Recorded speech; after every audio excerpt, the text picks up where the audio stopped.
What comparison really does to you. The moment you compare timelines, you stop seeing your own progress.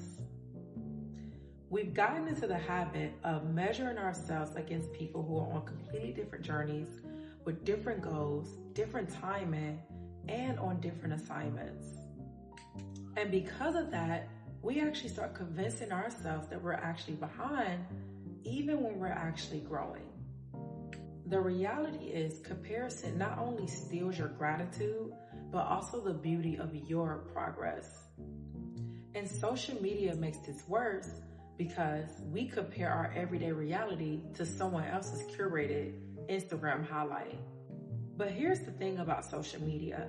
People choose to show their best moments, their best angles, their best seasons. So why are you comparing your full journey to someone else's selected moments? And the real dangers in this is that comparison can warp your identity and your reality.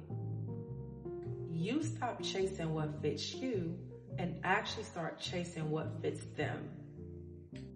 I remember doing my weight loss journey.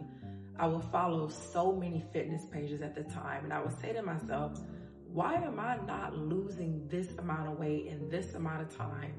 Because I was comparing myself to people that I saw.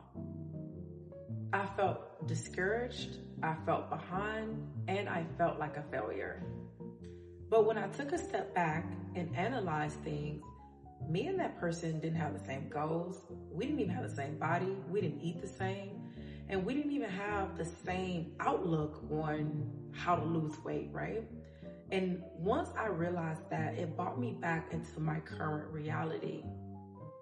You see, like I mentioned, comparison robs you of the joy of your own journey. And that's exactly what I was doing to myself. So how do you stop comparing yourself? How do you break the pattern in your mind to compare? Which we know that comparison, it steals your gratitude, it robs you of the beauty of your journey and of your progress. Taking it back to my weight loss story, you have to reconnect to your own metrics. So what does this look like? First, ask yourself, what are your goals? What progress am I making? The second step is you must limit what triggers you in the mindset of comparison. So taking it back to my weight loss journey, right?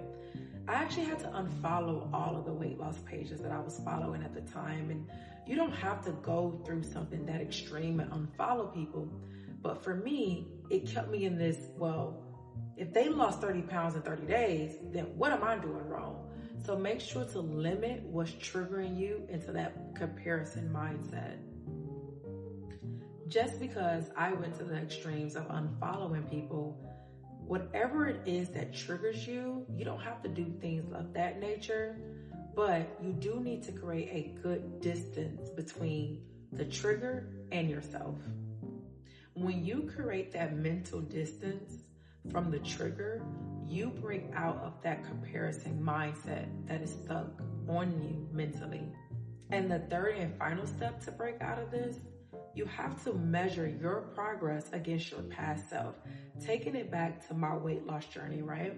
I was stuck in this cycle of constantly being on these workout pages and saying to myself, you're not losing this amount of weight in these days, so you must be failing. But it wasn't until I took a step back, analyzed my past pictures, that I said to myself internally, like, no, baby girl, you actually are making a lot of progress. And it brought me back into my current reality. So remember, look at your past to see how far you've came, because the only timeline you should actually be measuring is the distance between who you were and who you actually are becoming. And understand this, your journey was never meant to look like others. The moment you honor your own timing, guess what? Comparison loses its power.